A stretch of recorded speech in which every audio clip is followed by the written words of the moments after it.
सभी साथियों को मेरा नमस्कार। मैं अखिलेश स्वागत करता हूं आप सभी का आपके YouTube channel doctor AP education पर।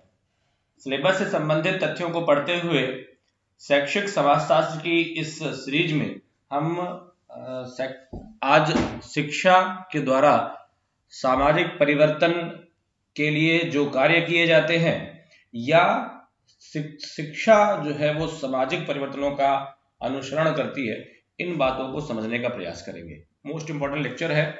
परीक्षा में इससे प्रश्न पूछे गए हैं। ओटावे के स्टेटमेंट काफी आए हैं, तो ध्यान से पढ़िएगा। छोटा लेक्चर है और इससे प्रश्न आपको मिल सकता है। तो चलिए देखने का प्रयास करते हैं। पहले एजुकेशन एंड सोशल चेंज। हम हमेशा कहते हैं कि सामाजिक परिवर्तन का एक कारण शिक्षा बनती है। हम लोगों को अच्छा पढ़ा लिखा देते हैं तो उनके सामाजिक जीवन में, उनके सांस्कृतिक जीवन में परिवर्तन देखने को मिलता है। तो क्या शिक्षा लोगों के जीवन में परिवर्तन लाती है या समाज अपने अनुसार शिक्षा की व्यवस्था करता है? इन प्रश्नों के उत्तर हम अपने इस लेक्चर सीरीज में देखेंगे। कहा गया कि शिक्षा परिवर्तन का साधन है। किसने कहा? राधाकृष्णन जी के स्टेटमेंट से हम लोग अपने लेक्चर को शुरू करते हैं। कहा कि शिक्षा जो है परिवर्तन का साधन है। जो कार्य साधारण समाज में धर्म, सामाजिक और राजनीतिक संस्थाओं द्वारा किया जाता था वह आज शिक्षा संस्थाओं द्वारा किया जा रहा है। एक हिंदी का सेमिनार था, राष्ट्रीय सेमिनार था, तो वहां पर काफी विद्वान आए हुए थे और वहां पर एक लखनऊ विश्वविद्यालय के प्रोफेसर थे। उन्होंने बड़ी अच्छी लाइन बोली और कहा कि संविधान जब देश में नहीं था तो संविधान से पूर्व भारत जो है ऋषि और कृषि का देश है और ऋषि मुनियों के वचन ही आचार संहिता होती थी, नियम कानून होते थे और उन्हीं का अनुसरण करते हुए एक उचित सामाजिक व्यवस्था हमें देखने को मिलती थी। यानी गुरु यानी शिक्षण संस्था की उत्तरदायी व्यक्ति, यानी उसे पहले हम धार्मिक कार्य के रूप में देखते थे, इसी उसको आज हम सामाजिक कार्य, शिक्षा को आज हम सामाजिक कार्य के रूप में देखने लगे हैं। चलिए, तो कहा गया सामाजिक परिवर्तन का अर्थ क्या है? कहा कि समाज की रचना किसने की? मनुष्य ने की। और समाज का आधार मनुष्य और ये सामाजिक संरचना हमने पिछले लेक्चर में पढ़ा कि सामाजिक संरचना और सामाजिक जो आपका लेक्चर आपने पढ़ा था, क्या कहते हैं उसको, सामाजिक संरचना पढ़ा था और क्या पढ़ा था, और आपका ये सामाजिक अंतःक्रिया और सामाजिक अंतःक्रिया के साथ साथ सामाजिक स्तरीकरण। हाँ जी, ठीक है। तो जो आपने लेक्चर कवर किया था और कहा था कि यह जो समाज की संरचना बनी हुई है वह संरचना संपूर्ण हमारे जो इंटरेक्शन है, 1 to 1 या ग्रुप टू ग्रुप, ऐसा जो हमारा इंटरेक्शन है उस आधार पर बनी हुई है और उसी कार्य व्यवहार के आधार पर हमने समाज के व्यक्तियों और समूहों को विभिन्न क्रम में विभाजित किया था। तो इसी बात को ये लाइन कह रही है कि समाज की संरचना मनुष्य ने की। समाज का आधार भी मनुष्य की अंतःक्रियाएं हैं, इंटरेक्शन है। ये अंतःक्रियाएं सदैव कैसी होती हैं? परिवर्तित होती रहती हैं। परिवर्तन क्या है?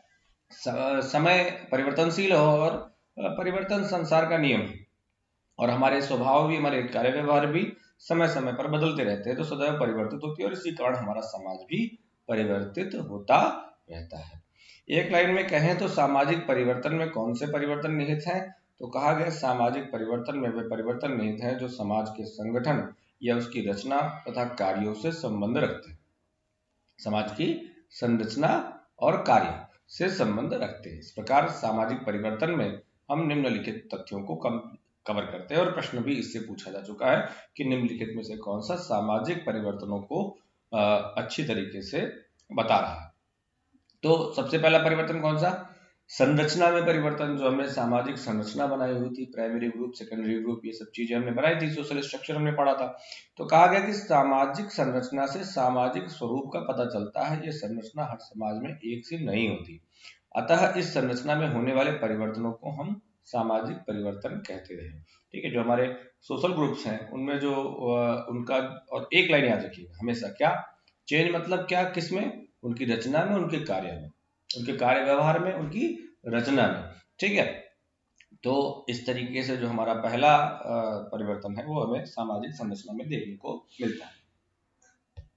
दूसरी बात करें तो सामाजिक संबंधों में परिवर्तन, हमें जो परिवर्तन हम देखते हैं उनको हम सामाजिक परिवर्तन की श्रेणी में रखते हैं। ये पहला पार्ट तो जो हम प्योर सोशल साइंस पढ़ेंगे, प्योर सोशोलॉजी पढ़ेंगे, उसके बाद इस परिवर्तन जो आप समझ जाएंगे तो उसके पीछे शिक्षा का क्या काम है उसको हम कवर करेंगे।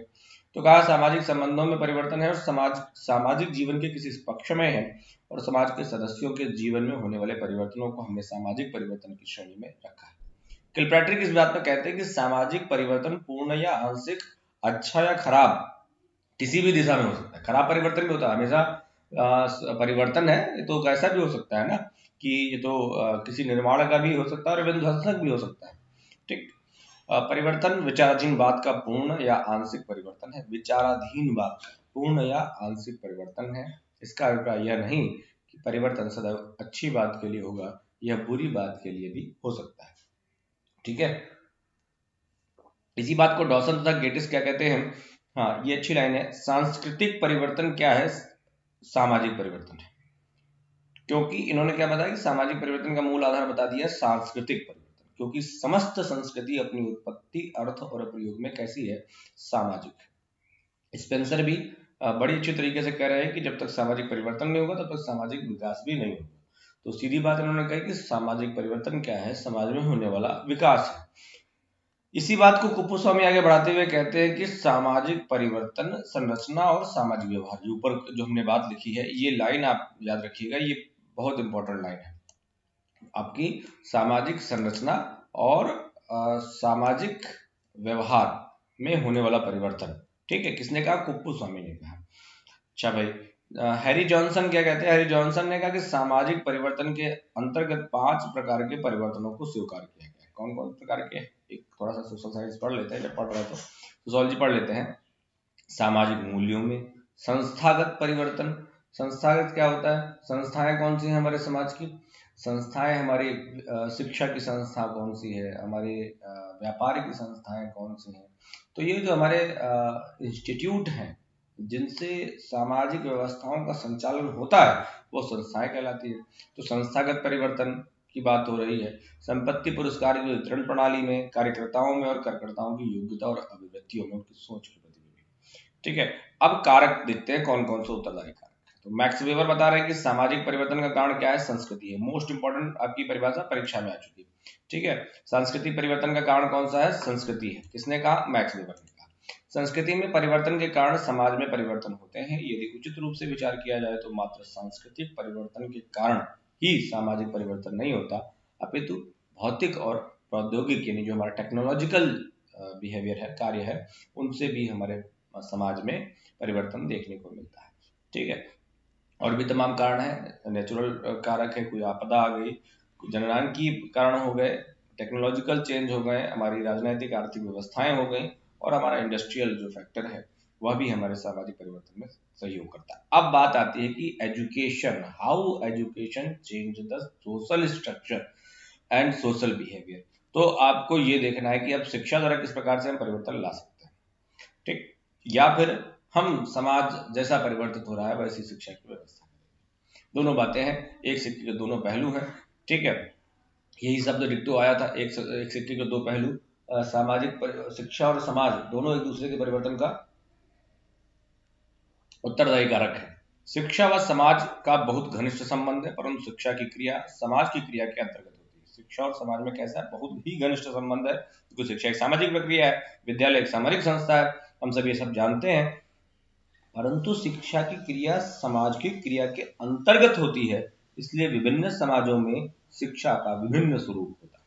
हमारा समाज अलग अलग है तो यहाँ पर उसका स्वरूप भी अलग अलग।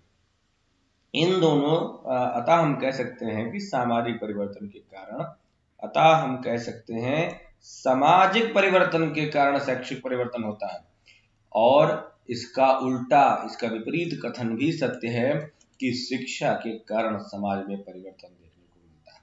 क्वेश्चन पूछा गया आपसे, इस लाइन से पूछा गया किस तरीके से कि निम्नलिखित में से समाज के परिवर्तन में सबसे महत्वपूर्ण कारक कौन सा है। तो कौन है आपका, धर्म है, राजनीति है, संस्कृति है और शिक्षा है। तो सबसे महत्वपूर्ण कारक अगर है आपका समाज के परिवर्तन में लाने का, सबसे बड़ा कारण ये शिक्षा भी माना जाता है। जरूर शिक्षा सामाजिक परिवर्तनों का अनुसरण करती है, परंतु शिक्षा को सबसे प्रभावी कारक माना जाता है सामाजिक परिवर्तन में। इस बात को ध्यान रखिएगा। ओटावे भी, चूंकि ये सब समाजशास्त्री हैं, ठीक है, तो ओटावे ने क्या लिखा है कि कभी कभी यह कहा जाता है कि शिक्षा सामाजिक परिवर्तन का एक कारण है। इसका विपरीत, लेकिन ये कह रहे हैं कि लेकिन इसका विपरीत अधिक सत्य है कि शैक्षिक परिवर्तन अन्य सामाजिक परिवर्तनों को आरंभ करने के बजाय, शैक्षिक परिवर्तन अन्य सामाजिक परिवर्तनों को आरंभ करने के बजाय उनका क्या करती है, उनका अनुगमन, उनका अनुसरण, उनको फॉलो करती है। जिस प्रकार का सामाजिक परिवर्तन हमारे समाज में हुआ है, देखो इसका एक जरा सा उदाहरण देख लेते हैं। सामाजिक परिवर्तन अभी जस्ट हमने देखा है कि कोरोना काल था। कोरोना काल में सभी हमारे सामाजिक संस्थाएं थी जो शिक्षा का कार्य करती थी, व्यापार का कार्य करती थी, उन सब संस्थाओं में वह कार्य उतनी आसानी से होना संभव नहीं था जो पूर्व में होते हुए देखे गए थे। तो विद्यालय बंद हुए, लेकिन पढ़ाई तो चलेगी ही।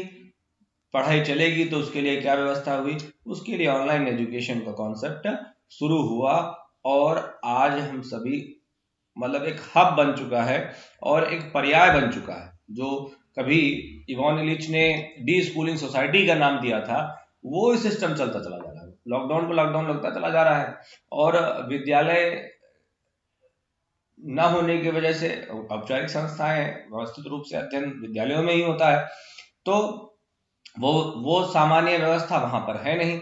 इसलिए क्या करना होगी, समाज में वैसा परिवर्तन हुआ और उन परिवर्तनों को एजुकेशन देने वाले लोगों ने भी एक्सेप्ट किया, और किस तरीके से हम संस्थागत शिक्षा के साथ साथ एजुकेशन डोर टू डोर पहुंचा सकें, इन योर पॉकेट पहुंचा सकें, इन योर मोबाइल पहुंचा सकें, इस पर प्रयास हुआ, काम हुआ, और आज उसका स्वरूप हम देख रहे हैं ऑनलाइन एजुकेशन के माध्यम से।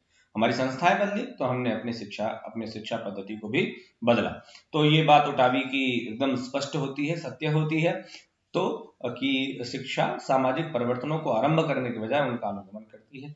परंतु इन सबके बाद भी हम क्या कहते हैं, हमने कहा कि सबसे प्रभावी कारण है सामाजिक परिवर्तन लाने का, सबसे प्रभावी कारण क्या है। अच्छा, आप देखिएगा जितने भी, जैसे मुगल भारत में आए तो उन्होंने अपनी संस्कृति के प्रसार के लिए क्या किया, मदरसे, मकतब, इन सब की व्यवस्थाएं शुरू कर दी। नौकरी अगर आपको करना है तो आपको फारसी आनी चाहिए, तो आपको फारसी पढ़नी पड़ेगी। व्यवसाय रोजगार तो बहुत महत्वपूर्ण है। आप अगर सुपरटेट का पेपर देते हैं तो कहा गया कि जीवन जीने के लिए सबसे महत्वपूर्ण क्या है, तो जीवन जीने के लिए सबसे महत्वपूर्ण क्या, रोजगार है। बिना उसके कैसे काम चलेगा। तो रोजगार प्राप्ति के लिए व्यक्तियों ने समाज के या जो भी लोगों ने नियम बनाए उनको फॉलो करना पड़ा। कुछ लोगों ने प्रतिकार किया, उसका लड़ाई करी, ठीक, उसके बाद भी उन्हें उन सब चीजों का पालन करना पड़ा। तो उन्होंने भी अपना रास्ता, अपने धर्म प्रसार का रास्ता, अपने संस्कृति के प्रसार का रास्ता, शिक्षा को अपनाया। जब हमारे यहाँ अंग्रेज या ईसाई मिशनरियों ने अपनी भी व्यवस्थाओं के संचालन के लिए एजुकेशन का ही सहारा लिया। प्रत्येक अन्य, अगर आप कहें कि कम्युनिस्ट विचारधारा, अन्य विचारधाराओं ने भी अपनी विचारधारा के संचालन के लिए शिक्षा का ही माध्यम अपनाया, ठीक है। तो इस तरीके से शिक्षा भी महत्वपूर्ण है और प्रभावी कारक है। मैं ये आपको बताना चाह रहा हूँ, प्रश्न गलत मत करिएगा। भारत में शिक्षा पद्धति के बदलाव के कारण भारतीय सामाजिक संरचना के व्यवहार में विभिन्न प्रकार के परिवर्तन आए। भारत में अंग्रेजी शिक्षा आई, उसके कारण हमारे कार्य व्यवहार में अंतर हुआ। मजूमदार रायचौधरी दत्त ने लिखा कि देश के शैक्षिक विचारों में महत्वपूर्ण परिवर्तनों के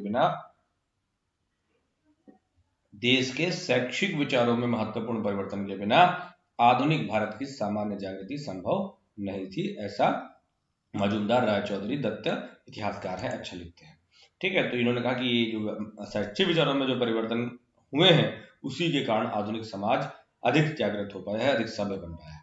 भारत में विज्ञान शिक्षा का भी प्रारंभ हुआ, उसके कारण भी सामाजिक परिवर्तन। सैदर लिखते हैं कि सामाजिक परिवर्तन और विघटन की प्रक्रिया में सबसे शक्तिशाली तत्व अगर कोई है तो वह विज्ञान है, यानी शिक्षा। इस तरीके से सबसे प्रभावी कारक में इसको रखा। शिक्षा द्वारा सामाजिक परिवर्तन का अनुगमन, ये बात ऊपर आई। और इसको और अच्छे से अगर हम समझें तो कहा गया कि ओटावे के कथन के पक्ष में अगर हम बात करें तो शिक्षा सामाजिक परिवर्तन का अनुगमन करती है। इस कथन के दृष्टिगत निम्नलिखित तथ्य प्रस्तुत किए गए। वैसे हम लोगों ने समझ लिया है। तो नव भारत की सामाजिक आवश्यकताओं के कारण हमारे शैक्षिक परिवर्तन हमें देखने को मिले। सैदन ने कहा कि इस समय भारत में शिक्षा बहुत नाजुक रोचक अवस्था से गुजर रही है। यह स्वाभाविक है क्योंकि समग्र रूप से राष्ट्रीय जीवन भी जिसका शिक्षा अनिवार्य अंग है ऐसी अवस्था से गुजर रही है। उस समय की बातें हैं जब हमारा राष्ट्र स्वतंत्र हुआ था, देश हमारा स्वतंत्र हुआ था, उस समय हम बड़े नाजुक दौर से गुजर रहे थे। अब हम उतने थोड़ा स्टेबल हो चुके हैं और अपनी व्यवस्थाओं में स्थायित्व ला रहे हैं। सांस्कृतिक अनुकूलन के कारण शैक्षिक परिवर्तन, हमने कहा अकबर, जब हमने सांस्कृतिक शिक्षा और संस्कृति आपको मैंने पढ़ाया है तो कहा कि संस्कृति के 2 अंग होते हैं, भौतिक संस्कृति और अभौतिक संस्कृति। सांस्कृतिक विलंबना शब्द का प्रयोग हुआ। सांस्कृतिक विलंबना शब्द का सिद्धांत किसने दिया? अकबर ने दिया। मोस्ट इंपॉर्टेंट है। शिक्षा और संस्कृति के समय मैंने आपको पढ़ाया है। ओटावे ने कहा कि सांस्कृतिक अनुकूलन के कारण शैक्षिक परिवर्तन होते हैं। सांस्कृतिक अनुकूलन के कारण शैक्षिक परिवर्तन होते हैं। इन्होंने पूरी तरीके से कहा है कि सामाजिक परिवर्तनों का पालन करती, सामाजिक शक्तियों के कारण। ओटावे कह रहे हैं कि किसी समाज में किसी समाज द्वारा प्रदान की जाने वाली शिक्षा समाज के कार्य करने वाली प्रमुख सामाजिक शक्तियों द्वारा निर्धारित होती है। बहुत बड़ी लाइन है ये। और एक और बात ध्यान से समझिएगा, किसी समाज में समाज द्वारा प्रदान की जाने वाली शिक्षा कौन निर्धारित करता है? समाज में कार्य करने वाली प्रमुख शक्तियां जैसी होंगी, जैसा राजा होगा वैसे ही शिक्षा की व्यवस्था अपनाई जाएगी। उपरोक्त तथ्यों से हमने स्पष्ट किया कि समाज द्वारा शिक्षा और शिक्षा द्वारा समाज में परिवर्तन किया जाता है। परंतु समाज शास्त्रियों ने सामाजिक परिवर्तन के जितने भी कारण बताए हैं उनमें शिक्षा को स्थान नहीं दिया है या कम दिया है। फिर भी शिक्षा सामाजिक परिवर्तनों में एक महत्वपूर्ण योगदान देती है। इस योगदान के बावजूद भी शिक्षा पर पड़ने वाला प्रभाव गौड़ इतनी बात भी सामाजिक परिवर्तन में महत्वपूर्ण योगदान जरूर देती है, परंतु समाजशास्त्रियों ने शिक्षा का समाज में पड़ने वाले प्रभाव को प्रमुख न मानते हुए गौड़ माना। लेकिन आपको परीक्षा में प्रमुख लगाना, ठीक है। अगर मान लीजिए लाइन आ जाए तो उस तरीके से कथन और वो अलग आता है ना, स्टेटमेंट एक की तर्क और कथन, उसमें आप उसको ध्यान रखिएगा। शिक्षा को सामाजिक परिवर्तन का कारण स्वीकार नहीं किया जाता। यह तो समाज पर निर्भर रहने वाली एक परिवर्तनशील वस्तु है। निसंदेह रूप में शिक्षा सामाजिक परिवर्तनों में महत्वपूर्ण योगदान देती है, परंतु इसका प्रभाव कैसा है? गौड़ है। ओटावे साहब ने इस पर बहुत ज्यादा काम किया है। ओटावे ने कहा कि शिक्षा सामाजिक परिवर्तन का कारण न होकर एक शक्तिशाली साधन है। ये सारी लाइनें आपकी परीक्षा में आ चुकी हैं।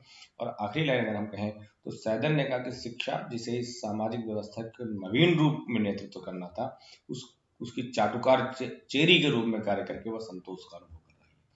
यानी शिक्षा पर इस प्रकार से ये सैदन जो लिख रहे हैं वो ये लिख रहे हैं कि इस प्रकार से राजनीतिक दबाव शिक्षा पर होता है। और आप देखते हैं सरकारें आती हैं और सबसे पहले अपना अनुसंधान कार्य वो कहाँ करती हैं? शिक्षा पर करती हैं।